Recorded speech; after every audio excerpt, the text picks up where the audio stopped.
আসসালামু আলাইকুম। কেমন আছেন সবাই? আজকের রেসিপি পায়েস। পায়েসটা মোটামুটি সবাই খুব পছন্দ করে, তবে আমার ঘরের প্রত্যেকটি সদস্যই খুব পছন্দ করে। পায়েসের জন্য আমি এখানে নিয়ে নিচ্ছি 2 লিটার দুধ। দুধটি আমি জাল করতে দেব।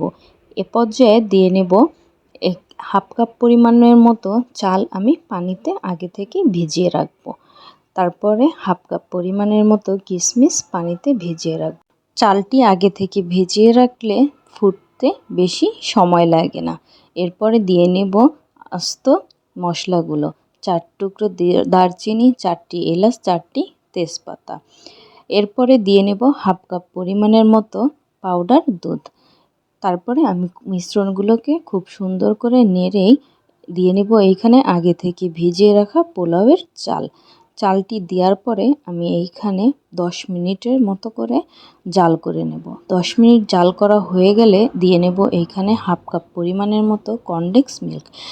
আমি এইখানে এখনও চিনি ব্যবহার করিনি, চিনিটা পরে ব্যবহার করব। পায়েসে চিনি সবসময় পরে ব্যবহার করবেন, কারণ চিনি আগে ব্যবহার করলে কখনোই আপনার চালগুলো ফুটবে না এবং ফুটলেও খুব সময় নেবে। এরপরে দিয়ে নিচ্ছি 1 কাপ পরিমাণের মতো চিনি দিয়ে আমি এইখানে ভালো করে জাল করে নিতে হবে।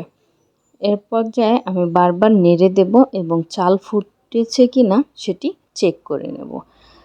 এ পর্যায়ে আমাদের জাল করা হয়ে গেলে দিয়ে নেব আগে থেকে ভিজিয়ে রাখা কিশমিশগুলো। কিশমিশ দিয়ে আমি এইখানে খুব সুন্দর করে আবারও জাল করে নেব এবং মিশ্রণটি অনবরত নাড়তে থাকবো যাতে তলানিতে লেগে না যায়। এরপর 1 চিমটি পরিমাণের মতো লবণ ব্যবহার করব।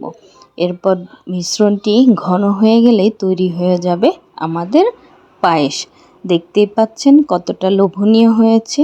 ভিডিওটি ভালো লাগলে, রেসিপিটি ভালো লাগলে অবশ্যই সাথে থাকবেন। আল্লাহ হাফেজ, ধন্যবাদ।